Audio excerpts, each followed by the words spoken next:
තිරුවන් සරණයි. සුබදෑසනක් වේවා සෑම සිද්ධාන්තම.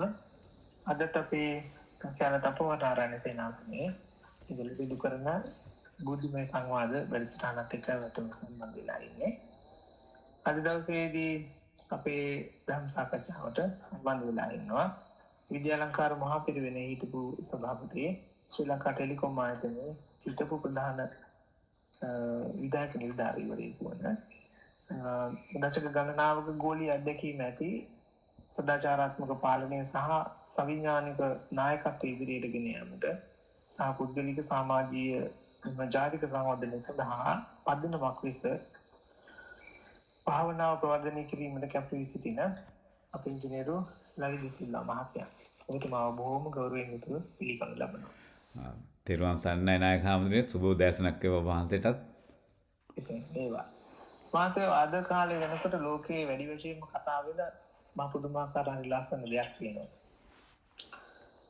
මට මතක් වෙනවා බුදුරජාණන් වහන්සේ දේශනා කරනවා චරිත වික්‍රේ චාරිකං බහුජන හිතාය බහුජන සුඛාය ලෝකානුකම්පාය අතයිතයි දේව මනුස්සාය කියලා. එහෙමයි. ධර්මයේ දැරුවට පස්සේ ඒ ධර්මයේ විදා ගන්න අනිත් ඇත්තන්ට කියලා දෙන්න චාරිකාවේ වඩින්න කියලා කියනවා. මෙන්න මේ දේ ප්‍රායෝගික ක්‍රියාවෙන් ඔප්පු කරන බවත් අපි දැන් දැකිනවා. ඇමරිකාව කියන ඒ රටේ ස්වාමීන් වහන්සේලා පිරිසක් 20කට ආසන්න පිරිසක් චාරිකාවේ වැඩම කරමින් මේ ලෝකයට දෙන්න යන සාමය පණිවිඩය පිළිබඳව. ලාංකිකව හැටියට එක්තරා විදිහකට බෞද්ධයෝ හැටියට ලලිත් මහත්මයා අපි මේ කියන පින්කමට කොහොමද සම්බන්ධ වෙන්නේ? අපි කොහොමද මේකත් එක්ක එකතු වෙන්නේ? එහෙමයි ස්වාමී. මම හිතනවා මොකක්ද දෙයක් මේ විදිහට කරන්න ඕනේ කියලා. ඔබතුමාගේ යෝජනා මොනවද? එහෙමයි ස්වාමී. පළමුවෙන් මම ස්වාමීන් වහන්සේ අවසරයි. බොහොමත් පින් මේ ප්‍රශ්න ගැන අපි සාකච්ඡාවට අද යොමු කරනවාට පළමුවෙන්ම පොඩ්ඩක් මේ වෙන දේ දැක්කත් එහෙම අද දවසේ මේ ඇමරිකාවේ මේ හුවාන් ඩාවෝ විපස්සනා මධ්‍යස්ථානය, ඒ කියන්නේ ටෙක්සාස් ප්‍රාන්තයේ ෆෝර්ට් වර්ත් කියන නගරයේ ඉඳන් මේ ස්වාමීන් වහන්සේලා 24 නමක් වොෂින්ටන් එහෙම නැත්නම් ඇමරිකාවේ අගනුවරට කිලෝමීටර් 3700ක් සාම ගමනක් යන්න සාම පා ගමනක් යන තීරණය කරා ඔක්තෝබර් මාසේ 26 ස්වාමීන් වහන්සේ. මේ ගමන තීරණය කරේ ඔක්තෝබර් 26 වෙනිදා. අද වෙනකොට ඒ කියන්නේ දවස් 77ක් විතර වෙනකොට ප්‍රාන්ත ගණනාවක මේ ගමන යනකොට ඇමරිකාවේ ප්‍රාන්ත 10ක් පමණ ගමන් කරමින් යන්න තමයි තීරණය කරලා තියෙන්නේ. මේ වෙනකොට ප්‍රාන්ත 6ක් විතර පසු කරලා තියෙන්නේ. උන්වහන්සේලා පෙබරවාරි 13 වෙනිදා මේ අවුරුද්දේ ඇමරිකාවේ පාර්ලිමේන්තුව එහෙම නැත්නම් කොංග්‍රසය අමතන්න බලාපොරොත්තු වෙනවා මේ සාමයේ වටිනාකම කියලා. ඇත්තටම ස්වාමීන් වහන්සේ මට මෙතින් සඳහන් කරන්න උන්වහන්සේලාගේ එකම දේ මේ වෙනකොට ජන රැල්ලක් ගණන් එමින් ඉන්නවා. උන්වහන්සේලා ಜಾති ආගම් කුල ભેද ඔය කළු සුදු ભેද කිසිම ගැටලුවක් ගැන හිතන්නේ නැතුව සාමය කියන එකේ හරි තේරුම අවබෝධ කරමින් කරුණාව ඒ වගේම මෛත්‍රිය ගොඩනගන්න ගන්න උත්සාහයක් තමයි මේ කරන්නේ. උන්වහන්සේලා එකම කියනවා මේක ප්‍රතිපත්තිය මොකද්ද? මේ ගමන යනකොට උන්වහන්සේලා මේ ගමන් කරන්නේ මහා භයානක ඇමරිකාව වුණාට ස්වාමීන් වහන්සේ ඇමරිකාවේ 145ක් ගෙවල් වල තුවක්කු තියෙනවා, පිස්තෝල තියෙනවා. ඒ වගේම මේ වෙලාවේ ඊටාම අසමගියෙන් ආගම් ભેද තියෙන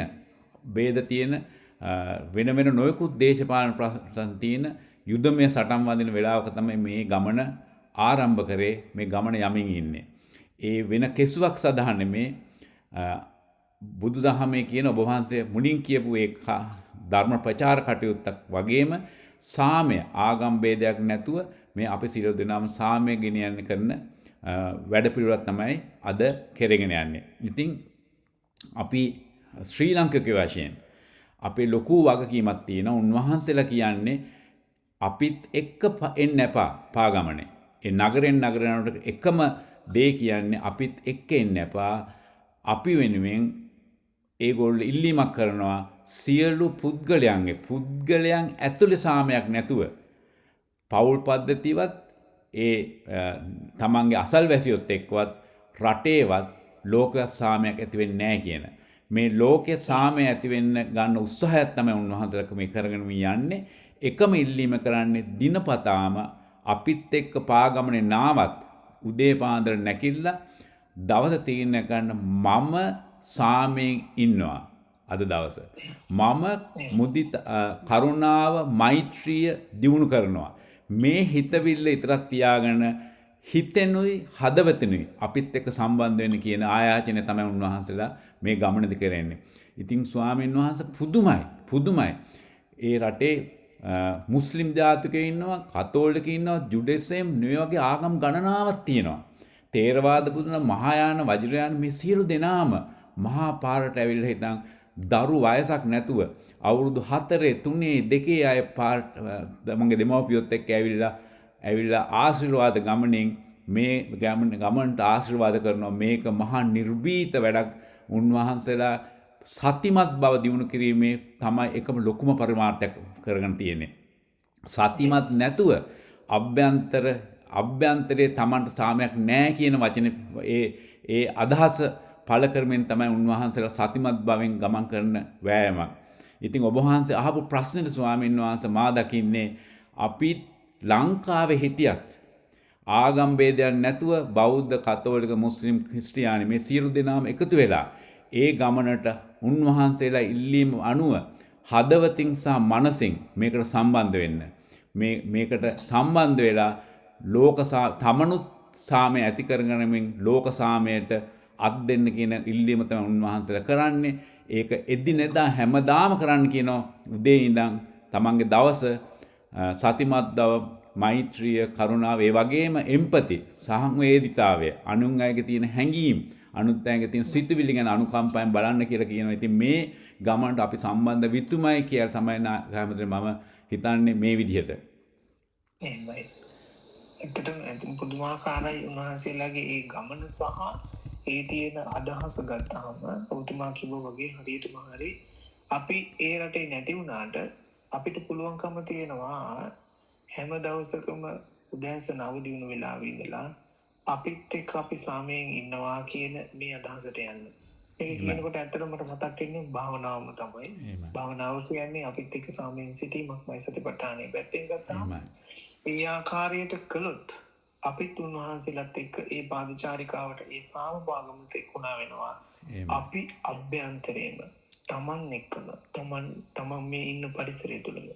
ඇත්තටම මේක බොහොම වටිනා කියන අදහසක් ඔබතුමා මේක ගැන අපිට කියලා දුන්න එක. ඇත්තටම කියනවා නම් මම හිතනවා අපිට මේ ආකාරයට කරන්න පුළුවන්කම තියෙනවා නම් අපේ ලෝකය අපිට සාමයෙන් පවතින තැනක් හැටියට, සාමයෙන් පසු වෙන තැනක් හැටියට පරිවර්තනය කරන්න පුළුවන්කමක් තියෙනවා.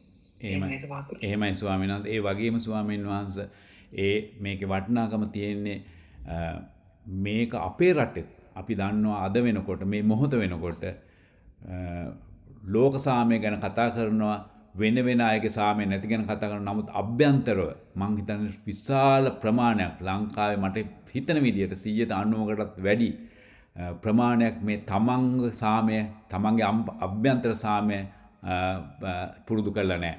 සතිමත් භවෙන් මෛත්‍රී, කරුණා ගුණ පුහුණු වීමක් නැහැ. අපි කියන්න දන්නවා, නමුත් අපිට තන පුහුණු වීමක් අඩුයි කියලා තමයි හිතෙන්නේ. ඉතින් මං හිතනවා අපි ලංකාවේ මේ ගමනට එක්ුණොත් අපිත් ඉක්මනින්ම කවදාකවත් නැති මේ දේශපාලන කුල ભેද ඔය වයස් සීමාවක් නැතුව එකතු වුණ මං හිතනවා අපිට ලොකු ආශිර්වාදයක් වෙනවා. මේ ලෝක අපිත් රටත් ශක්තිමත් වෙන ගමන් මේ ලෝකේ සාමය අත් දෙන්න අපි ලොකු ශක්තියක් වෙනවයි කියලා ඒ ස්වාමීන් වහන්සේලාගේ දකින්න දැක්මට උදව් වීමක් කියලා. ඉතින් මම හිතනවා ස්වාමීන් වහන්සේ විශේෂයෙන්ම පෙබරවාරි 17 වෙනිදා වෙනකොට අපිත් සුළු පාගමන් ඈ හැකි දහම් පාසල් පද්ධතියේ පිරිවෙන් අධ්‍යාපනය මේ ගැන කතා කර හැකි උන්වහන්සේගේ වීඩියෝ බලන අය ඉන්නවා.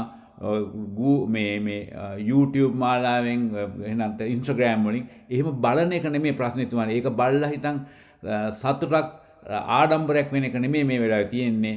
අපි මේ අභ්‍යන්තර සාමය හොයන්න අපිත් ඒ ගමන යන්න අපේ හිත සාමකාමී හිතක් කරගන්න එක තමයි අපි වැදගත් වෙන්නේ. ඒ වගේම විශේෂයෙන්ම පෙබරවාරි 17 වෙනිදා උන්වහන්සේලා ඇමරිකාවේ පාර්ලිමේන්තුව අමතන දවසට අපි සියලු දෙනාම අපේ රටෙත් මං හිතන්නේ පාගමනක් පටන් ගන්න පුළුවන් භික්ෂුන් වහන්සේලා මූලික කරගෙන අනිත් ආගමික නායකයන් ආගමිකයන් මහ ජනතාව එකතු වෙලා හිටන් ඒකට ශක්තිය දීලා අපිත් සාමකාමී තේරවාද දහමෙන් සාමකාමී රටක් කියන එකත් අපිට ලෝකෙට පෙන්වන්න පුළුවන් අවස්ථාවක් තමයි අපි මේක මගහැරුවොත් මං හිතන්නේ ලොකු අපේ ලොකු කවදා හරි අපි මේ ගැන දුක් වෙනවා අපි මේ ගමන ලැජ්ජ වෙනවා කියන එක තමයි මං නායක හාමුදුරුවෝ හිතන්නේ.